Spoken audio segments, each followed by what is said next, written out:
வணக்கம் நண்பர்களே, பெரியோர்களே, சகோதரர்களே, சகோதரிகளே. என்கிட்ட ஜாதகம் பார்க்க வர்றவங்க எல்லாரும் என்ன சொல்றாங்கன்னா, ஏதாவது ஒரு பிரச்சனையோட வர்றாங்க. ஒரு மன அமைதி இல்லாத சூழ்நிலை. இப்படி இதையெல்லாம் பார்த்துட்டு ஒரு கண்ணதாசன் அவர்களின் ஒரு பாடல் வரிகள் ஞாபகத்துக்கு வந்துச்சு. அந்த பாடல் வரிகளோடு எல்லோரும் சந்தோஷமாக இன்புற்று கவலையில்லாமல் வாழ வேண்டும் என்ற நோக்கத்தோடு, அதை புரிந்து வாழ வேண்டும் என்ற நோக்கத்தோடு இந்த பாடல் வரிகளை சொல்லி இன்றைய ஜோதிட பதிவில் உங்களுக்கு 12 ராசிகளும் உங்களுக்கு என்ன விளைவுகளை தருகின்றன என்பதை பற்றி பார்ப்போம் நண்பர்களே. ஜோதிட ரீதியாக பார்ப்போம். இப்பொழுது பொதுவா இந்த 12 ராசியில ஏதாவது ஒரு ராசியிலே உங்களுக்கு லக்னமா இருக்கும். அது நீங்க. இப்ப லக்னத்திலிருந்து நம்ம ஆரம்பிப்போம் நண்பர்களே. லக்னம்ங்கிறது இப்ப மேச லக்னம்னு வச்சுக்கிருவோம். இந்த மேச லக்னம் அப்படிங்கிறது உங்களுக்கு லக்னம். இது 1வது வீடு. இது நீங்க. அப்ப நீங்க பிறக்கும்போது உறவுகள் அனைத்தும் உங்களோட சூழ்ந்து இருக்கும் பாத்திருக்கீங்களா? அது 1வது வீடு. நீங்க இந்த பூமியில அவதரிக்கும் நாள். சரி. இப்ப 2வது வீடு. 2வது வீடு என்பது இது. இது 2வது வீடு. இப்ப இந்த 2வது வீட்ட குடும்பம், தனஸ்தானம் அப்படின்னு சொல்றோம். ஏன் சொல்றோம்? தனியா இருக்கிற நம்ம ஒரு உறுப்பினரை சேர்த்துக்கிறோம். யாருன்னு கேட்டீங்கன்னா, ஒரு மனைவி. அப்ப அது ஒரு குடும்பம் ஆகுதா? அதனாலதான் 2வது வீடு குடும்பம் அப்படின்னு சொல்லப்படுது. அப்ப அந்த குடும்பம் ஆனவுடனே பணம் தேவை அதிகமாகுதா? இதத்தான் பணம், குடும்பம்னு இந்த 2வது வீட சொல்லிக்கிறோம். அதாவது 3ஆம் வீடு. அடுத்து இந்த லக்னத்திற்கு 3வது வீடு. 3வது வீடுங்கிறது பக்கத்து தெருவுல இருக்கிறவங்களை குறிக்கும். சகோதரர்களை குறிக்கும். இப்ப உங்களை சுற்றி ஒரு குடும்பமான உடனே எல்லோரையும் பழக ஆரம்பிச்சிருவீங்களா? இது 3வது வீடு குறிக்குது. அடுத்து 4வது வீடு. இந்த 4வது வீடு என்பது நமக்கு வீடு, வாகனம், உறவினர்கள் இதையெல்லாம் குறிக்கும். இந்த குடும்பம் ஆன பிறகு உறவுகள் அதிகமா வந்து வந்து போகும் பாத்தீங்களா? நம்மளுக்கு அப்போ ஒரு வாகனம் தேவைப்படும். வீடு தனியா இருந்தா நல்லா இருக்குமே, பெரிய வீடா இருந்தா நல்லா இருக்குமேன்னு தோணும். இது 4வது வீடு நண்பர்களே. இப்போது 5வது வீடு. 5வது வீடு என்பது குழந்தை பாக்கியத்தை குறிக்கக்கூடியது, பூர்வ புண்ணியத்தை குறிக்கக்கூடியது. அப்ப குடும்பமாகி, குழந்தையாகி, குழந்தை பிறந்து வரும்போது குடும்பம் பெருசாயிருது. அப்ப இந்த 5வது வீடு அதை காட்டுது நமக்கு. சந்ததி விருத்தி அப்படின்னு சொல்லலாம். அடுத்து 6வது வீடு நண்பர்களே. லக்னத்திலிருந்து 6வது வீடு. 6வது வீடுங்கிறது நாம செய்யக்கூடிய வேலை, சர்வீஸ். அப்ப குடும்பமாகி, குழந்தைகள்லாம் பிறந்து நமக்கு செலவு அதிகமாயிருது. அப்ப எப்படியும் வேலை செஞ்சு ஒரு வருமானத்தை கூட்டணும்னு நினைக்கிறோமா இல்லையா? அதுதான் வேலை 6ஆம் வீடு. அதுக்கடுத்து 7வது வீடு. இந்த 7ஆம் வீடு என்பது கலத்திரஸ்தானம்னு சொல்லுவோம். மனைவி. நாம் இருக்கும் சமூகம். அதையும் குறிக்கும் இந்த 7வது வீடு. அப்ப நம்ம சமூகத்துல நீங்களும் ஒரு குடும்பமாகி வெளியே இருக்கிற மாதிரி காட்டிக்கிறீங்க. அந்த சமூகத்துல ஒன்றி நம்ம வாழ்றோம். அத 7வது வீடு காட்டுது. இப்போ உங்க லக்னத்துல இருந்து 8வது வீடு.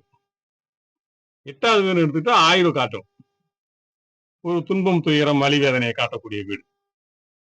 ஆக இந்த சமூகத்துல நீங்க ஒரு குடும்பம் அப்படின்னு காட்டி வருமானம் சம்பாரிச்சு குழந்தைகளை பார்த்துக்கிட்டு எல்லாம் பார்க்கும்போது உங்களுக்கு எல்லாம் ஒண்ணு சேர்ந்து கடைசியில உடம்புல ஒரு சின்ன வலி வேதனை ஏற்படும் இல்லையா? இப்ப பாருங்க 9வது வீடு.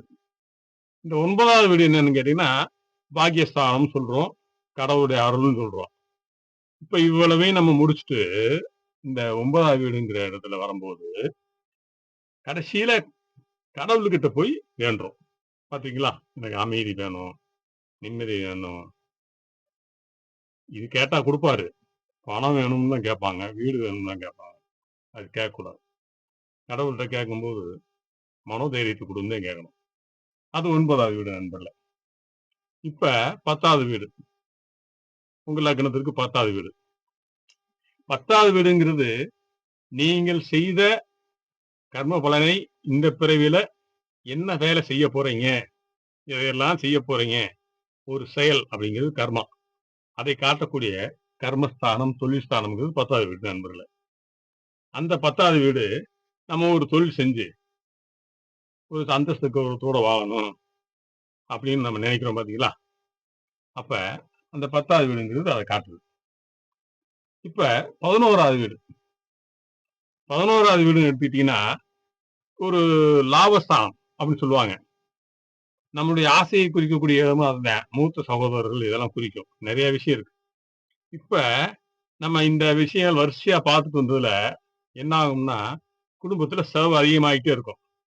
அப்ப அதிகமான நிறைய வருமானம் சம்பாதிக்கணும் அப்படிங்கிற தேவைகள் அதிகமாகும். அப்ப சேர்த்து வைக்கணும் அப்படிங்கிற ஆசைப்படுறோம் பாத்தீங்களா? அதுவும் 11வது வீடு. கடைசியா 12ஆம் வீடு. அதுதான் நண்பர்களே விரயஸ்தானம் சொல்லுவாங்க. விரயம் என்பது நம் கையை விட்டு போவது. நம் கையில் இல்லை. அப்ப மோட்சம். மோட்சம்னா இறைவனடி சேர்றது. எல்லா பணமும் செலவாகும். அந்த 9, 10, 12ஆம் வீடுங்கிறது. இப்ப மேல சொன்ன எதுவும் நம் கூட வராது. இதுதான் நம்ம நண்பர்களே முக்கியமான விஷயம்.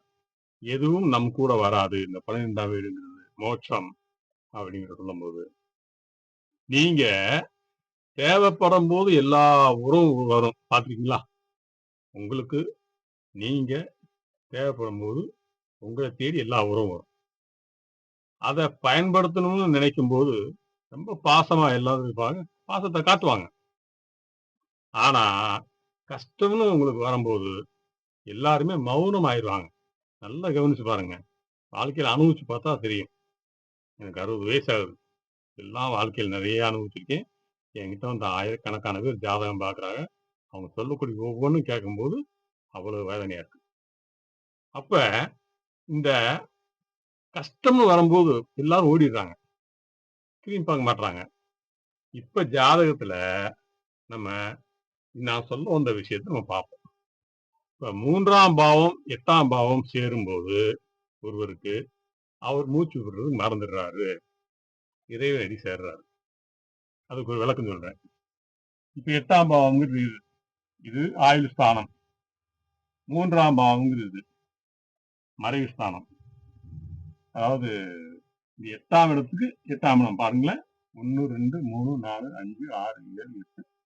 இந்த 8ஆம் இடத்துக்கு 8ஆம் இடம். இந்த 3ஆம் பாவமும் 8ஆம் பாவமும் ஜாதகத்துல ஒருத்தருக்கு வேலை செய்யும் போது அந்த வீடுகள் இணைந்து வேலை செய்யும் போது ஒருவருக்கு மரணம் சம்பவிக்கும். அப்ப அவர் இறைவனடி சேர்றாருன்னு சொல்றோம்.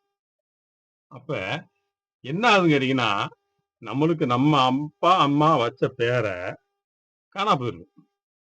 வேற ஒரு பேரை வச்சிடுறாங்க. பாத்திருக்கீங்களா? பேரே இல்லாம போயிருக்கு. இதைத்தான் கவிஞர் எழுதிய பாடல் வரிகள். வீடு வரை உறவு, வீதி வரை மனைவி, காடு வரை பிள்ளை, கடைசி வரை யாரோ அப்படின்னு எழுதியிருக்காரு. எனக்கு ரொம்ப பிடித்த பாடல். உறவை நேசி, ஆனால் அதில் மயங்கி விடாதே. மனைவியை மதித்து வாழ பழகிக்கொள், ஆனால் அவளே எல்லாம் என்று நினைக்காதே. பிள்ளைகளை உயிராக நினைத்துக்கொள், அவர்களே உன் சொர்க்கம் என்று இருந்திராதே. இந்த பாடல் வரிகள் நிறைய விஷயங்களை நமக்கு சொல்லுங்க. இது அழகா பாடணும்னு ஆசையா இருக்கு. எனக்கு பாட வராது. இப்ப இந்த ரெக்கார்டிங் தியேட்டர்ல டி.எம். சௌந்தரராஜன் அவர்கள் கவிஞர் கண்ணதாசன் எழுதி கொடுத்த உடனே அதை படிச்சு பாடலை பாடிட்டு வந்து கேட்கிறாரு. கண்ணதாசன் அவர்கள் கேட்கிறாரு பார்த்து. கடைசி வரை யாரோ அப்படின்னு முடிச்சிட்டீங்களே அப்படின்னு சொல்லி அதுக்கு விஷயம் அர்த்தம் என்ன, அது எப்படி அப்படின்னு கேட்கிறாரு. கேட்கும்போது கண்ணதாசன் இன்முகத்தோடு சிரித்துக் கொண்டே சொல்றார், நான் ஒரு மனிதனுக்கு வெறுப்புணர்வு ஏற்படும் என்றதுக்காக எழுதப்படவில்லை. ஒரு மனிதனை உண்மையை அறிய வேண்டும், அவனுக்கு கொண்டு போய் சேர்க்கணும், உண்மையை தெரியணும்ன்றதுக்காக அந்த பாடல் வரியில் எழுதியிருக்கேன் அப்படின்னு சொல்றாரு. அப்ப உறவு பொய்யல்ல, மனைவி பொய்யில்லை, பிள்ளைகளும் பொய்யில்லை. ஆனால் இது எல்லாம் நிலையானது இல்லை என்பதுதான் உண்மை. கடைசி வரை வருவது எது என்று அதே டி.எம். சௌந்தரராஜன் அவர்கள் கேட்கிறார். அப்ப கடைசி வரைக்கும் வர்றது எதுங்க அப்படின்னு கேட்கிறாரு. கேட்கிறப்ப நீ செய்த கர்மாதான் அப்படின்னு சொல்றாரு. நீ வாழ்ந்த வாழ்க்கைதான், நீ நம்பிய இறைவன் என்று கூறுகின்றார். இது கடைசி வரைக்கும் வரும். இதுல நிறைய விஷயம் புலஞ்சு இருக்கு. எல்லாமே பேச நேரம் இல்லை. அதனால நான் என்ன சொல்றேன்னா, ஜாதகம் என்பது எதிர்காலத்தை மட்டும் காட்டும். நாம் இதுக்கு முன்னாடி செய்த வேலை என்னவோ அதனுடைய பிரதிபலிப்பு. இது செய்வ, இது இருக்கும், இது இருக்காது. ஓரளவு பார்த்து சொல்லலாம். அதன் வழியில நம்ம போய் கொஞ்சம் தப்பிச்சுக்கலாம். ஆனா உன் செயல் எதுவோ அதைத்தான் இப்போது இருந்தே நீயே எழுதுகின்றாய், எழுத ஆரம்பிக்கின்றாய். ஏற்கனவே நீ செய்த செயலை எழுதிவிட்டாச்சு. உங்க ஜாதகத்தை பார்த்தோன்னு தெரியுது. அடுத்து இப்ப செஞ்சிட்டு இருக்க செயல் நீங்களே எழுதுறீங்க. இன்னன்னு நான் செய்றேன், இதெல்லாம் எனக்கு கிடைத்தா பரவாயில்ல அப்படின்னு எழுதுறோம். இத காட்டி கொடுக்கிறது ஜோதிடம். ஆகவே பணம் வேணும்னா நல்ல நேரம் மட்டும் போதாதுங்க. நல்ல செயலை இப்போதிருந்தே நம்ம செய்யணும். உன் செயலே உன்னோடு வரும் நண்பர்களே. யாரும் கவலைப்படாதீங்க. நல்லதே செய்வோம், நல்லதே நினைப்போம். நன்றி.